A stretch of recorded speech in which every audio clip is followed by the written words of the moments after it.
Brexit won't happen. Here's why.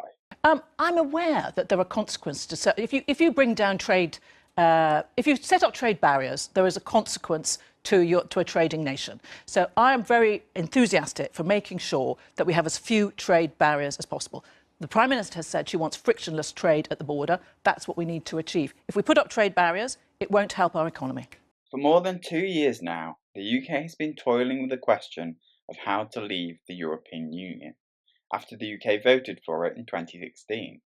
The problem with Brexit is that how we leave the EU matters. If we don't leave enough, we will threaten trust in our democracy.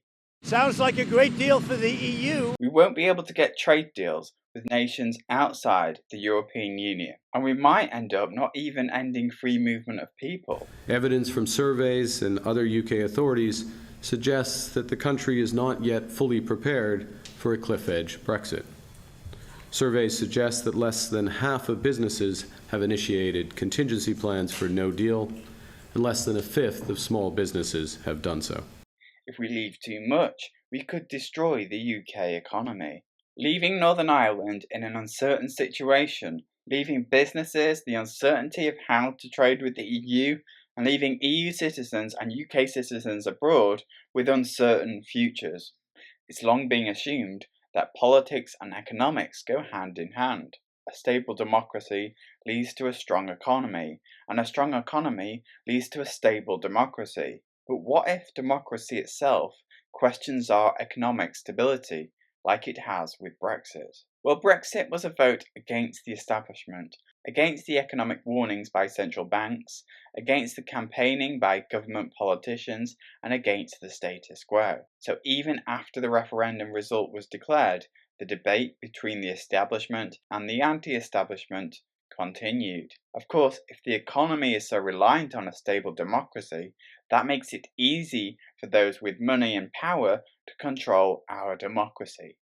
But also, it gives those who are without money or power the ability to destroy the economy in democratic votes or protests. Which is why, for a long time, up until Brexit, the status quo for the UK seesawed between Labour and Conservative governments. The Tory governments could save money and help the economy boom. The Labour governments could spend money, and the idea of a democracy is that you can vote for whichever party you prefer to make you happier. That's all well and good until you end up with an incumbent government or a hung parliament that you didn't vote for with policies that you don't like. The European Union was a noble dream in the last century, but today it has failed. It has turned into a nightmare. But leaving the EU was presented as an opportunity to change the status quo and therefore shake up the establishment for all it's worth.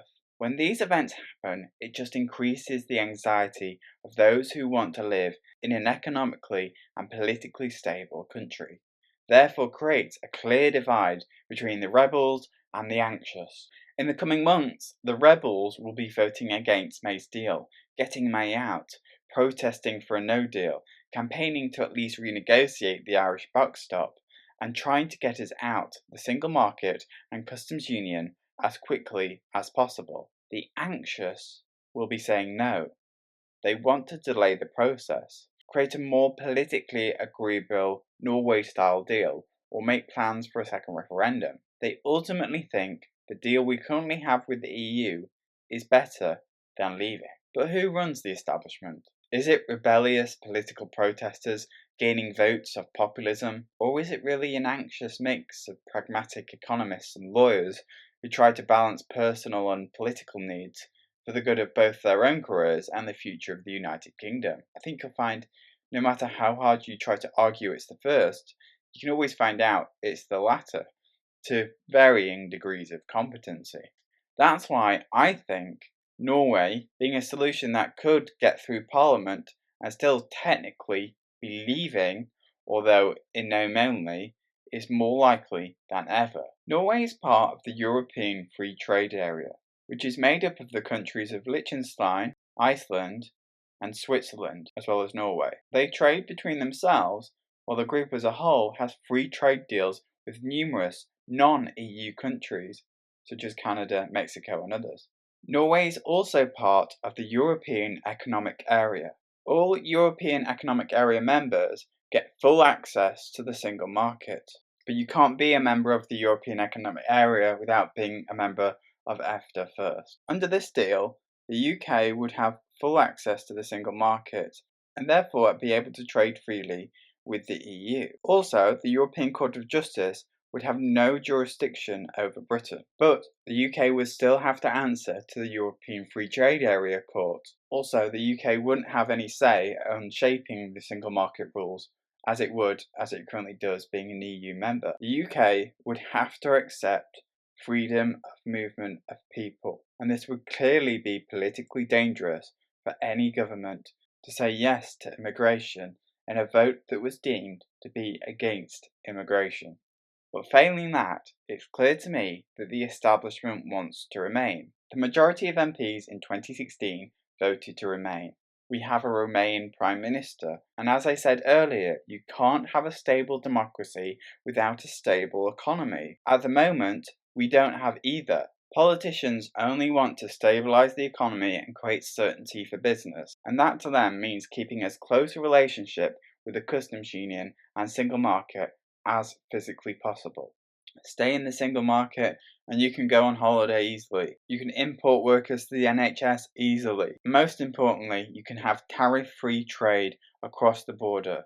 Staying in the customs union means we don't need a hard border in Northern Ireland, because we don't need to introduce customs checks at the border. It also makes us a bigger bloc of countries being joined to the European Union, and therefore making it more attractive to trade with countries outside of the European Union. But not leaving those things will create political chaos in the UK and will create a massive distrust in our democracy. The UK won't be able to end free movement of people and therefore control immigration from the European Union. The UK won't be able to make trade deals on its own terms as an independent nation to the rest of the world, and we'd have to abide by rules which affect the UK that are decided by Brussels. There is no taking back control of money, laws and borders in that. Therefore, they will try and sell Brexit for what it is, leaving the European Union, and hope that we all believe that we will, in fact, be leaving the European Union, even though we might end up being a vassal state, abiding by laws which affect us that we have no say on. Either they'll do that, or they'll offer a second referendum with an option to remain, therefore give themselves the democratic mandate to remain. Either way, it seems very unlikely now that the UK will leave the customs union and the single market. It's partly because of Northern Ireland, but it's mostly because of economics and the need for a stable political situation. The only thing there's a majority for in Parliament is staying in the customs union and single market. But what do you think will happen? Join in the debate below and subscribe.